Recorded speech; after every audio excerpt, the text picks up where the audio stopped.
నమస్కారం. మీరు చూస్తున్న సుమన్ టీవీ. నేను మీ కీర్తి. సెప్టెంబర్ 21 సూర్యగ్రహణం ఉంది. అది మరి భారతదేశంలో కూడా ఉందా? లేదా ఒకవేళ ఇతర ప్రపంచ దేశంలో ఉన్నా కూడా ఎక్కడెక్కడ ఎఫెక్టివ్గా ఉండబోతోంది? హిందూ వాళ్ళు ప్రపంచ దేశవ్యాప్తంగా ఉన్నారు కాబట్టి వాళ్ళు ఎలాంటి పరిహారాలు పాటించాలి? ముఖ్యంగా మన భారతదేశీయులు ఎలాంటి పరిహారాలు పాటించాలి?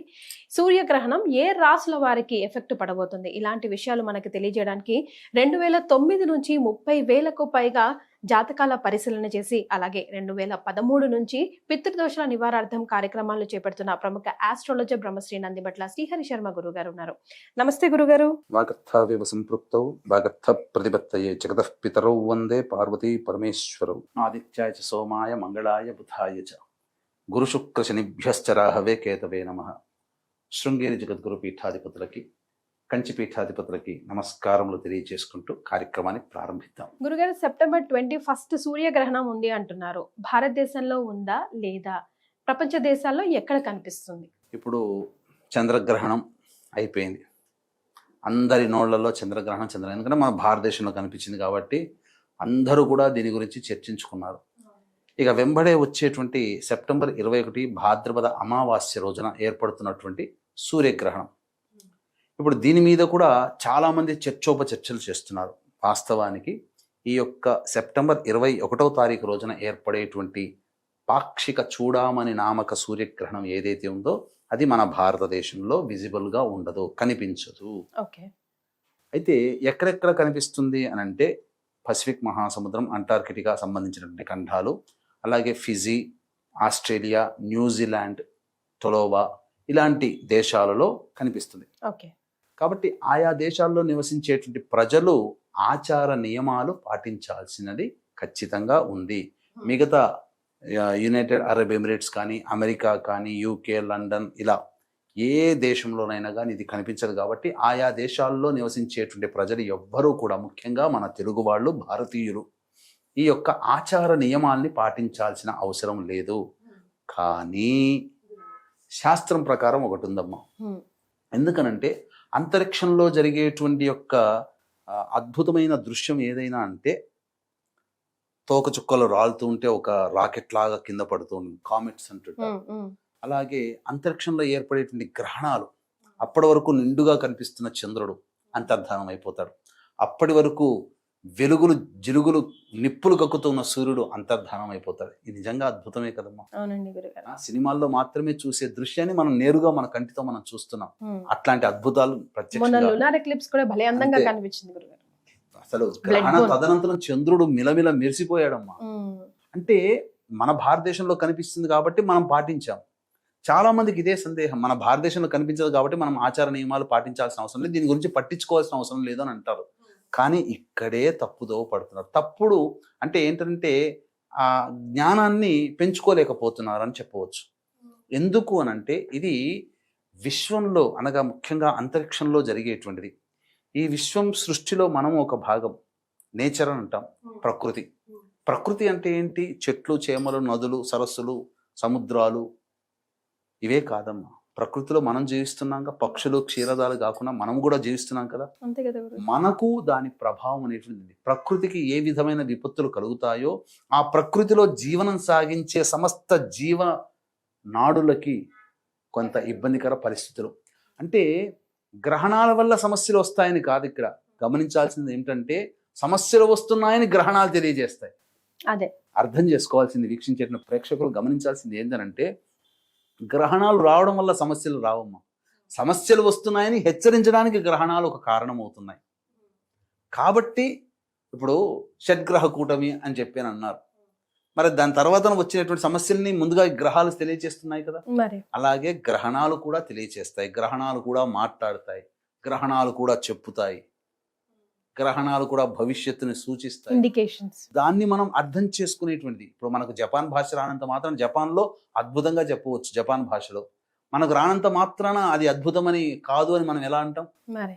అలాగే ఈ యొక్క విశ్వంలో మనం జీవిస్తున్నప్పుడు విశ్వంలో ఏర్పడేటువంటి మార్పులు ఏవైతే ఉన్నాయో వాటికి అనుగుణంగా తదనంతరం వాటికి చర్యలు ఉంటాయి అని చెప్పి సూచించేది. కాబట్టి ఇప్పుడు బెస్ట్ ఎగ్జాంపుల్ చెప్తానమ్మా, వీక్షించే ప్రేక్షకులు అర్థం చేసుకోదలిసింది ఏంటంటే ఈ పాల్గొన మాసంలో పౌర్ణమి రోజున అమావాస్య రోజున ఏర్పడిన చంద్ర సూర్యగ్రహణాలు మార్చి 14, మార్చి 28, 29 పడింది కదమ్మా ఈ సంవత్సరం. మన భారతదేశంలో కనిపించలేదు. కానీ ప్రపంచవ్యాప్తంగా ఏ దేశం ఎక్కువగా ఇబ్బందులు పాలింది? భారతదేశమేగా. 283 మంది విమాన ప్రమాదంలో పోయారా? పెహల్గాం దాడి జరిగిందా? దాదాపు పొరుగు దేశంతో యుద్ధం చేశామా? మాల్దీవులు మన మీద స్ట్రైక్స్ చేశారా? అనేక విధాలుగా ఇప్పుడు మనం సమస్యలు ఎదుర్కొంటున్నామా? ప్రపంచం ఎదుర్కొంటుంది, కానీ మనము ఎదుర్కొంటున్నాం. అందులో భాగం ఆల్రెడీ మనకు చాలా సందర్భాల్లో మొన్నటి చంద్రగ్రహణంలో కూడా చెప్పాం, ఒకే నెలలో 2 గ్రహణాలు ఒకే నెలలో ఏర్పడినప్పుడు వచ్చేటువంటి ప్రభావాలు ప్రపంచవ్యాప్తంగా ఉంటాయి. అందున భాద్రపద మాసంలో ఏర్పడిన చంద్రగ్రహణము 21వ తారీఖు రోజున ఏర్పడే సూర్యగ్రహణ ప్రభావం ఏదైతే ఉందో దాని ప్రభావం వలన హైందవేతరులు, సనాతన ధర్మాన్ని పాటించనటువంటి వాళ్ళు, సనాతన ధర్మానికి విద్రోహులు ఎవరైతే ఉన్నారో వాళ్ళకందరికీ కూడా అరిష్టము అని చెప్పి మనకు చెప్పబడి ఉంది శాస్త్రంలో. ఇటువంటి విధానాన్ని కొంత పరిశోధించి మన వేద పండితులు ఘనపాఠి గారు, సంతోష్ కుమార్ శాస్త్రి గారు తెలియచేశారు. వాళ్ళు తెలియజేసిన దాంట్లో కూడా ఇప్పుడు మనం చూసుకుంటే అచ్చుగుద్దినట్టు మనకు సరిపోతున్నాయి గ్రహణాలు. ఇప్పుడు మనం ఇంతవరకు వీడియోలో చెప్పుకున్నాం 2 గ్రహణాలు ఒకే నెలలో వస్తే చాలా ఇబ్బందులు ఎదుర్కొంటాయని చెప్పి ప్రకృతి పరంగా.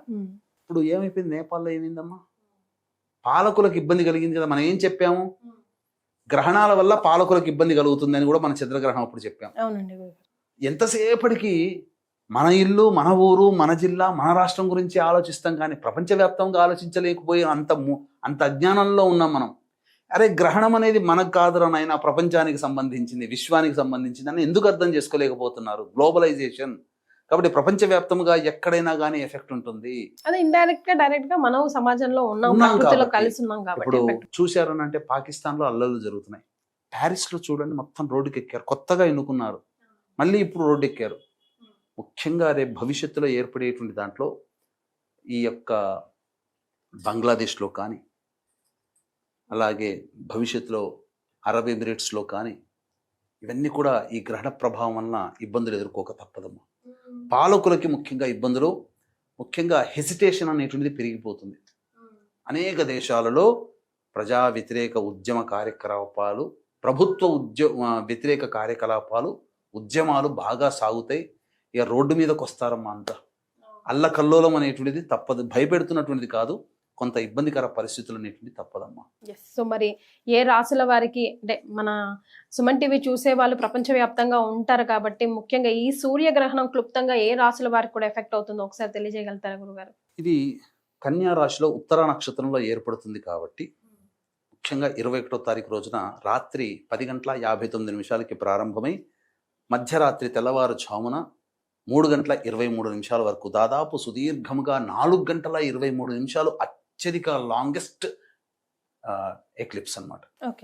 కాబట్టి ఆ సందర్భంగా ఉత్తర నక్షత్రము ఆ యొక్క రాశిలో ఉత్తర, హస్త, చిత్త నక్షత్రాలు ఉంటాయి. కాబట్టి ఆ 3 నక్షత్రాల వాళ్ళు వీక్షించకూడదు. అంటే మనకు కనబడదు కాబట్టి చెప్తున్నాను. కనబడేటువంటి న్యూజిలాండ్, ఆస్ట్రేలియా, ఫిజీ, అంటార్కిటికా ఈ సంబంధించినటువంటి ఖండాల్లో జీవించే భారతీయులు ప్రజలు కూడా. ఇక తర్వాత ఎవరికి బాగుంటుంది? మొన్నటి చంద్రగ్రహణానికి సంబంధించి చూసుకుంటే కర్కాటక రాశి వారికి సంబంధించినటువంటి కొన్ని రాశుల వాళ్ళకి బాగోలేదు, కానీ ఈసారి కర్కాటక రాశి వారికి బాగుంటుంది గ్రహణ ప్రభావం తదనంతరం. అలాగే మిథున రాశి వాళ్ళకి సాధారణంగా ఉందన్నాం. అంటే ఎవరికి బాగుండదు అంటే కుంభరాశి వారికి ఈ సూర్యగ్రహణం ప్రభావం, వృశ్చిక రాశి వారికి, కర్కాటక రాశి వారికి చాలా బాగుంటుంది.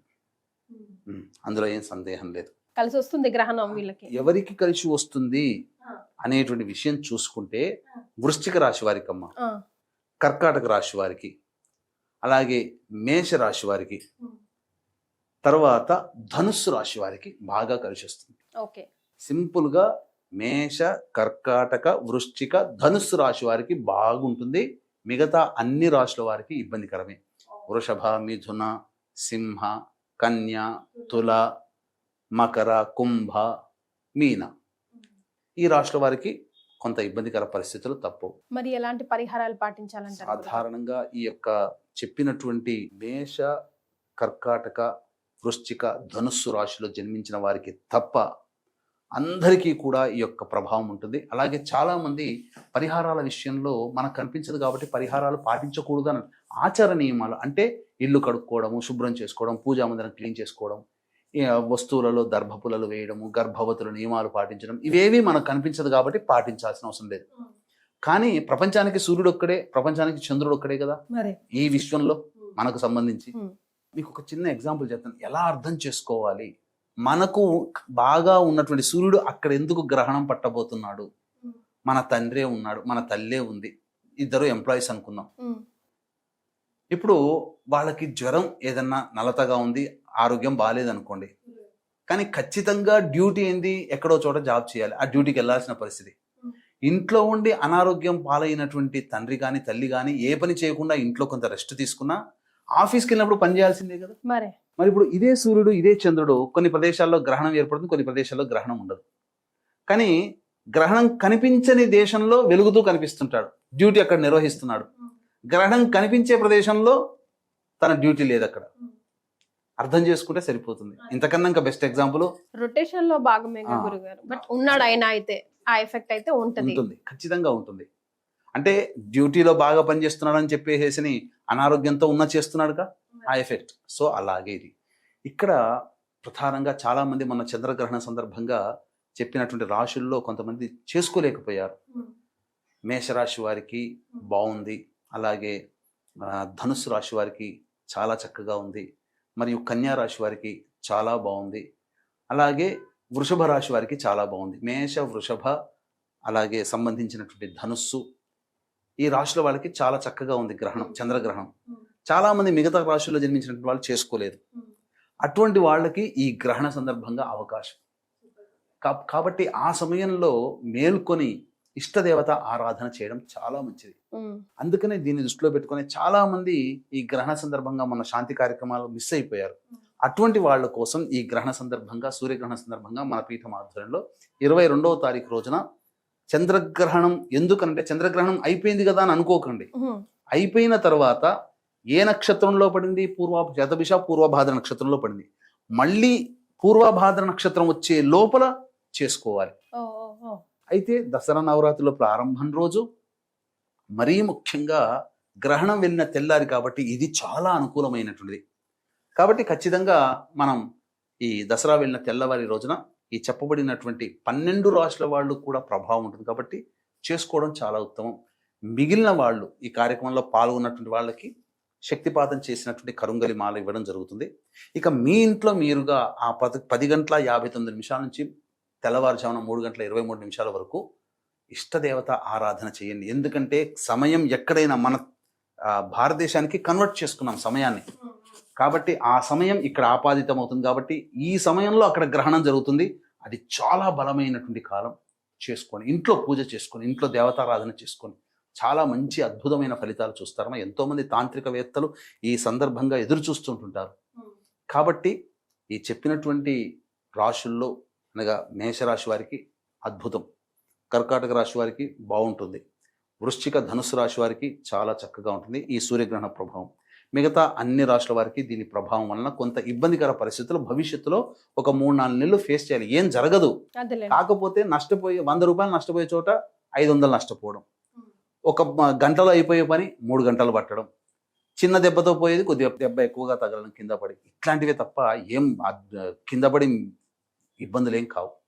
ఇలా జరుగుతాయి. గురుగారు, మరి ఇతర దేశాల్లో ఉన్న మన వాళ్ళ కోసం ఏం పరిహారాలు సూచిస్తారు అండ్ ఎలాంటి దాన ధర్మాలు? ఖచ్చితంగా ఆస్ట్రేలియా, న్యూజిలాండ్లో మన భారతీయులు ఉన్నారు కాబట్టి వారికి ఆ గ్రహణ సందర్భంగా ఆ సమయంలో ఇష్టదేవతారాధన, ఇంట్లో మంచిగా చక్కగా వండినటువంటి కూరగాయలు నీటిలో దర్భపుల్లలు వేయడం, అలాగే దేవతా మందిరంలో పోచలు వేయడం, ఆ సమయం అంతా కూడా వాళ్ళకి ఆ సమయానికి ఈ సంబంధించినటువంటి జపత చేసుకోవడం. తదనంతరం తెల్లవారి లేచి పట్టు స్నానం, విడుపు స్నానం ఆ సమయంలో చేయాలి. తర్వాత తెల్లవారి లేచిన తర్వాత చక్కగా ఇల్లంతా కూడా శుభ్రపరచుకొని, పూజా మందిరాలు అవన్నీ శుభ్రపరచుకొని, వెండి సూర్యబింబము కేతుగ్రస్తం కాబట్టి సర్పబింబము, కేతు సూచించే సర్పబింబము ఆ యొక్క మట్టి పాత్రలో కానీ, కాంస్య పాత్రలో కానీ, ఇత్తడి పాత్రలు కానీ వేసి దాని నిండా ఆవు నెయ్యి వేసి ఎవరికైతే దోషం ఉందో వాళ్ళు ముఖాన్ని ఆ యొక్క బింబం చూసుకొని దగ్గరలోని దేవాలయంలో దీపారాధన చేసి వస్తే మంచిది. బ్రాహ్మడికి దానం చేసినా మంచిది. ఈ విధంగా చేయవచ్చు. ఉలువలు, గోధుమలు దానం చేస్తే విశేషమైన ఫలితం బ్రాహ్మడికి చేస్తే చాలా దక్కుతుంది. అలా చేసుకోలేని వాళ్ళు, ఇట్లాంటివి దొరకలేని పక్షంలో కనీసం ఈ గ్రహణ శాంతి కోసమైనా కానీ మన పీఠమాధ్వర్యంలో జరిగేటువంటి 22వ తారీఖు రోజున జరిగేటువంటి కార్యక్రమంలో గోత్రనామాలు నమోదు చేసుకోవచ్చు. శక్తిపాతం చేసినటువంటి కరుంగలి మాల వాళ్ళకి ఇవ్వడం జరుగుతుంది. చాలా సంతోషం గురుగారు, ధన్యవాదాలు. సర్వం శ్రీ ఉమామహేశ్వర పరబ్రహ్మార్పణమస్తు.